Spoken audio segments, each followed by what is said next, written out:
Hello friends, आप सभी को स्वागत करता हूं आरआरबी आरपीएफ एसआई 2024 के पीवाई की पॉलिटी में। तो पॉलिटी में आपको बता दें कि हम लोग ने कितने तक पढ़ चुका है, क्वेश्चन को लगाए हैं 80 तक क्वेश्चन को हमने लगा लिया है। तो फ्रेंड्स आप जान लीजिए 80 के बाद जो क्वेश्चन है हमारे 81 से क्वेश्चन हम लोग लगाएंगे। कम से कम जितना तक जा सकता है 104 तक हम लोग लगाएंगे क्वेश्चन को, इतना समझ लीजिए। और मैं आपको ये बताना चाहूँगा दोस्तों, जैसे कि एसआई का पेपर था, उसमें जो क्वेश्चन पूछा है 2024 का, हो सकता है कि आपका कांस्टेबल का जो पेपर हो, उस कांस्टेबल के पेपर में भी जैसा एसआई का क्वेश्चन है ऐसा भी आपको पूछ सकता है। तो इस वजह से मैं आपको एसआई के जितने भी क्वेश्चन है सारे के सारे मैं पीवाईक्यू आपको करा दे रहा हूँ, ताकि आपको कांस्टेबल में आपको कोई दिक्कत ना हो। चलिए, अगर आप इस चैनल पर नए हैं तो चैनल को सब्सक्राइब कर लीजिएगा, बेल आइकन को प्रेस कर लीजिएगा। अब हम लोग स्टार्ट करते हैं क्वेश्चन को। तो आपकी स्क्रीन पर क्वेश्चन दिख रहा है, भारतीय संविधान के किस भाग के अंतर्गत मौलिक कर्तव्य रखे गए हैं? ऑप्शन ए भाग 1, ऑप्शन बी है भाग 4, ऑप्शन सी है भाग 3, ऑप्शन डी भाग 4A। तो इसका जो करेक्ट आंसर हो जाएगा ऑप्शन नंबर डी, जो कि करेक्ट आंसर हो जाएगा। इसको आप लोग टिक कर लीजिएगा। और बता दूं, ये देखिए, ये जो क्वेश्चन है 13 दिसंबर 2024 में क्वेश्चन पूछा है। और देखिए राइट कितने लोगों ने किया था, राइट 73.62% लोग ने राइट किया था, और रॉन्ग कितने लोग ने किया था, 22.29% लोग ने क्या किया था, इसको रॉन्ग किया था। बाकी जो बचे थे उन्होंने क्या किया था, इस क्वेश्चन को स्किप कर दिया था। देखिए यहाँ पे रॉन्ग का स्पेलिंग गलत लिखा हुआ है, तो WRONG हो जाएगा, ठीक है इसको। चलिए अब बढ़ते हैं नेक्स्ट क्वेश्चन की ओर। भारतीय संविधान का कौन सा अनुच्छेद भारत के अटॉर्नी जनरल की नियुक्ति से संबंधित है? ऑप्शन ए अनुच्छेद 76, बी है अनुच्छेद 75, सी है अनुच्छेद 73, डी है अनुच्छेद 74। तो इसका जो करेक्ट आंसर हो जाएगा ऑप्शन नंबर ए अनुच्छेद 76। तो देख सकते हैं सारे के सारे आपको यहाँ पे राइट लिखा हुआ है, रॉन्ग कितने लोगों ने किया, सारे सारे आपको हर क्वेश्चंस में आपको मिलेंगे। और यहाँ पे डेट लिखा हुआ है कि किस डेट पे पढ़े हुए फ्रेंड्स। तो अगर आपको थोड़ा सा भी मेहनत आपको समझ में आया तो चैनल को जरूर सब्सक्राइब कर दीजिएगा। चलिए बढ़ते हैं नेक्स्ट क्वेश्चन की ओर। भारतीय संविधान का कौन सा अनुच्छेद निर्वाचक नामावली के अधीक्षण, निर्देशन एवं नियंत्रण तथा भारत के चुनाव के संचालन के लिए एक स्वतंत्र चुनाव आयोग का प्रावधान करे? तो ऑप्शन है अनुच्छेद 333, बी है अनुच्छेद 321, सी है अनुच्छेद 324, डी है अनुच्छेद 322। तो इसका जो करेक्ट आंसर हो जाएगा अनुच्छेद 324 के तहत ये प्रावधान किया गया है कि एक स्वतंत्र चुनाव आयोग का प्रावधान किया जाएगा, ठीक है। अब बढ़ते हैं हम लोग नेक्स्ट क्वेश्चन की ओर। 1978 में, ठीक है, 1978 में संविधान के डैश संशोधन द्वारा संपत्ति के अधिकार को मौलिक अधिकार की सूची से हटा दिया गया था, ठीक है। और इससे अनुच्छेद 301 के अंतर्गत एक सरल विधिक अधिकार में परिवर्तन कर दिया गया था। तो ये कौन सा संशोधन था? ऑप्शन ए है 73वां संशोधन था, या 42वां संशोधन था, या ऑप्शन सी है 45वां संशोधन था, या 44वां संशोधन था।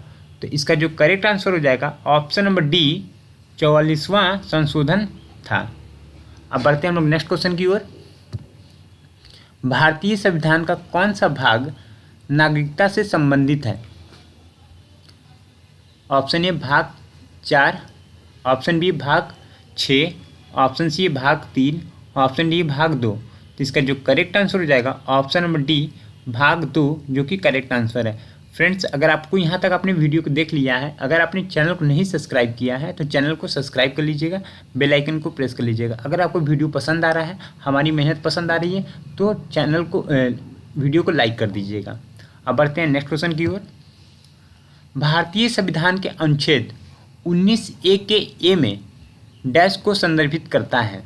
ऑप्शन ए भाषण और अभिव्यक्ति की स्वतंत्रता, बी है शोषण के विरुद्ध अधिकार, सी है समानता के अधिकार, डी है सांस्कृतिक शैक्षिक अधिकार। तो इसका जो करेक्ट आंसर हो जाएगा ऑप्शन नंबर ए, भाषण और अभिव्यक्ति की स्वतंत्रता का अधिकार दिया गया है अनुच्छेद 19(1) का ए में। इस चीज़ को आपको फिल करना है। ठीक है, अब बढ़ते हैं नेक्स्ट क्वेश्चन की ओर। राज्य के नीति निर्देशक सिद्धांतों की अवधारणा किस दस्तावेज पर आधारित है? ऑप्शन ए, आयरिश संविधान, बी है ब्रिटिश संविधान, सी है संयुक्त राज्य अमेरिका के संविधान, डी है मैग्ना कार्टा। तो इसका जो करेक्ट आंसर है ऑप्शन नंबर ए, आयरिश के संविधान से लिया गया था। अब बढ़ते हैं नेक्स्ट क्वेश्चन की ओर। निम्नलिखित में से किस अनुच्छेद में चुनाव आयोग, ठीक है, चुनाव आयोग के गठन से संबंधित प्रावधान है? ऑप्शन ए है अनुच्छेद 353, बी है अनुच्छेद 324, सी है अनुच्छेद 330, डी है अनुच्छेद 343। तो इसका करेक्ट आंसर हो जाएगा ऑप्शन नंबर बी, अनुच्छेद 324, जो कि करेक्ट आंसर हो जाएगा। इसको आप टिक कर लीजिएगा।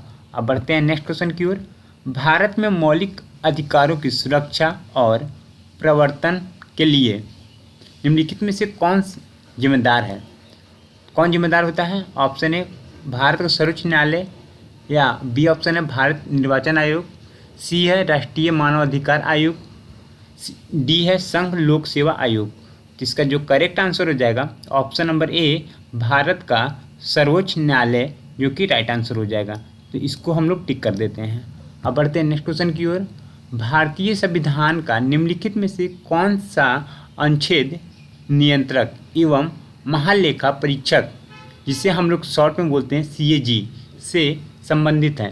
तो ऑप्शन ए अनुच्छेद 135, ऑप्शन बी है अनुच्छेद 148, ऑप्शन सी है अनुच्छेद 140, ऑप्शन डी है अनुच्छेद 130।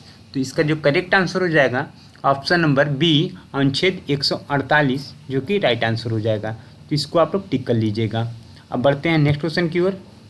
नेक्स्ट क्वेश्चन बढ़ने से पहले मैं आपसे यही कहूँगा फ्रेंड, अगर आप इस चैनल पर नए हैं तो चैनल को सब्सक्राइब कर लीजिएगा, बेल आइकन को प्रेस कर लीजिएगा। अगर थोड़ा सा भी हमारी मेहनत आपको पसंद आ रहा होगा तो ज़रूर आप लाइक कर लीजिएगा। अगर आपको इस वीडियो से थोड़ा सा भी फ़ायदा हो रहा है तो आप लाइक, सब्सक्राइब, बेल आइकन को प्रेस जरूर कर लीजिएगा। अब बढ़ते हैं नेक्स्ट क्वेश्चन की ओर। भारतीय संविधान का निम्नलिखित में से कौन सा भाग मौलिक कर्तव्यों से संबंधित है? किससे? मौलिक कर्तव्यों से संबंधित है। ऑप्शन ए है भाग 6A, बी है भाग 2A, सी है भाग 5A, डी है भाग 4A। तो इसका जो करेक्ट आंसर है ऑप्शन नंबर डी, भाग 4A, जो कि राइट आंसर हो जाएगा। इसको आप टिक कर लीजिएगा। अब बढ़ते हैं नेक्स्ट क्वेश्चन की ओर। भारतीय संविधान का निम्नलिखित में से कौन सा अनुच्छेद जीवन और व्यक्तिगत स्वतंत्रता के संरक्षण का प्रावधान करता है? ऑप्शन ए अनुच्छेद 21, बी है अनुच्छेद 25, सी है अनुच्छेद 18, डी है अनुच्छेद 22। तो इसका जो करेक्ट आंसर हो जाएगा ऑप्शन नंबर ए, अनुच्छेद 21, जो कि राइट आंसर हो जाएगा। अब बढ़ते हैं हम लोग नेक्स्ट क्वेश्चन की ओर।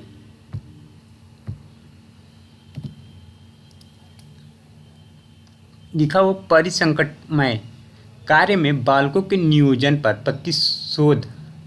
प्रतिषेध का प्रावधान भारतीय संविधान के निम्नलिखित में से किस मौलिक अधिकार में परिलक्षित होता है? ऑप्शन है संवैधानिक उपचार का अधिकार, बी है शोषण के विरुद्ध अधिकार, सी है समानता का अधिकार, डी है स्वतंत्रता का अधिकार। इसका जो करेक्ट आंसर है ऑप्शन बी, शोषण के विरुद्ध अधिकार, जो कि करेक्ट आंसर हो जाएगा। इसको आप लोग टिक कर लीजिएगा, ये बहुत ही इंपॉर्टेंट क्वेश्चन है। अब बढ़ते हैं नेक्स्ट क्वेश्चन की ओर। भारत में निम्नलिखित में से कौन सा राज्य पंचायती राज्य व्यवस्था को लागू करने वाला पहला राज्य था? ऑप्शन ए है केरल, बी है महाराष्ट्र, सी है राजस्थान, डी है पश्चिम बंगाल। तो कौन था पहला राज्य जो पंचायती राज्य का व्यवस्था को लागू किया था? तो ये ऑप्शन नंबर सी, राजस्थान हो जाएगा। इसको टिक कर लीजिएगा। अब बढ़ते हैं नेक्स्ट क्वेश्चन की ओर। संसद के किस सदन को धन विधेयकों के मामले में सर्वाधिक शक्तियां प्राप्त हैं? किस विधेयक में? धन विधेयक में, ठीक है, सर्वाधिक शक्तियां प्राप्त हैं। ऑप्शन है विधान परिषद, बी है लोकसभा, सी है राज्यसभा, डी है विधानसभा। तो इसका जो करेक्ट आंसर हो जाएगा बी, लोकसभा को धन विधेयक के लिए सबसे ज़्यादा शक्तियाँ प्राप्त हैं। अब बढ़ते हैं नेक्स्ट क्वेश्चन की ओर। किस संशोधन ने शिक्षा के अधिकार को मौलिक अधिकार बना दिया? किस संशोधन द्वारा? तो ऑप्शन ए 86वां संशोधन, बी है 75वां संशोधन, सी है 90वां संशोधन, डी है 92वां संशोधन। तो ऑप्शन नंबर ए 86वां संशोधन द्वारा क्या किया था? शिक्षा के अधिकार को मौलिक अधिकार के रूप में बना दिया था। अब बढ़ते हैं नेक्स्ट क्वेश्चन में। धन विधेयक संसद के किस सदन में पेश किया जा सकता है? तो आप सभी को पीछे क्वेश्चन आया था, उसमें तो आपको पता ही था कौन सा था, आपका लोकसभा था। तो इसमें देखिए ए है विधान परिषद है, तो ये तो होगा ही नहीं। बी है विधानसभा, ये भी नहीं होगा। सी होगा लोकसभा, इसको आप टिक कर लीजिएगा लोकसभा। अब डी है राज्यसभा, तो राज्यसभा नहीं होगा।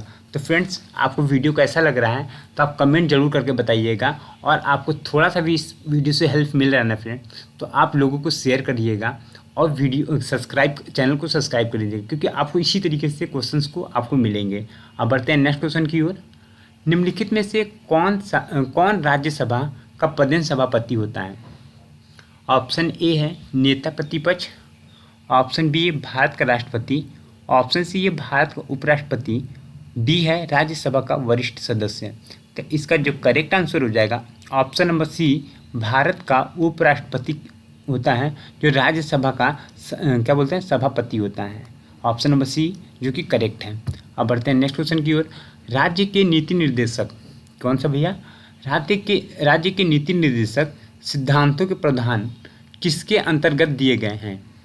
ऑप्शन ए है अनुच्छेद 36 से 51, ऑप्शन बी अनुच्छेद 32 से 42, ऑप्शन सी अनुच्छेद 32 से 52, ऑप्शन डी है अनुच्छेद 32 से 45। तो इसका जो करेक्ट आंसर हो जाएगा ऑप्शन नंबर ए अनुच्छेद 36 से 51, जो कि राइट आंसर है। अब बढ़ते हैं नेक्स्ट क्वेश्चन की ओर। भारतीय संविधान के किस संशोधन द्वारा मौलिक कर्तव्यों की सूची का दावा किया गया था?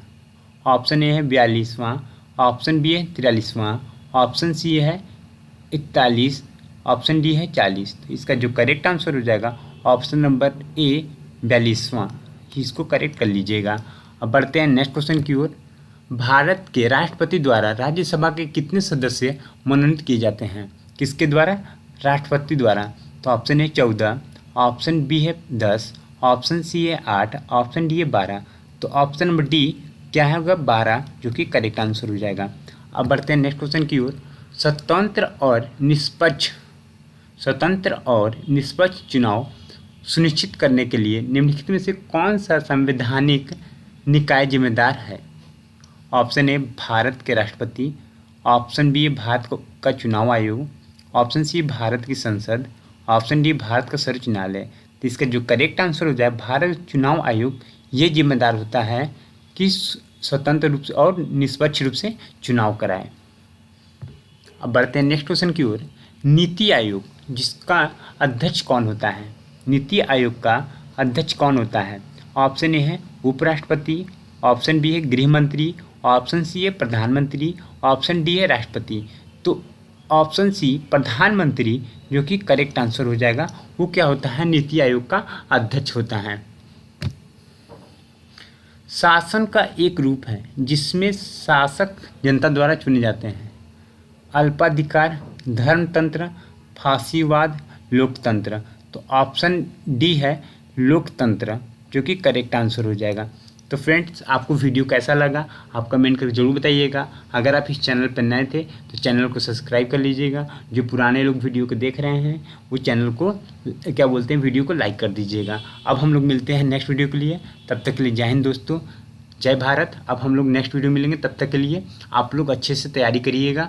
जो पॉलिटी के जितने भी मैंने पढ़ा रखा है सारे के सारे को आप क्या करें नोट्स बना के इसको 2-3 बार पढ़ लीजिएगा। धन्यवाद।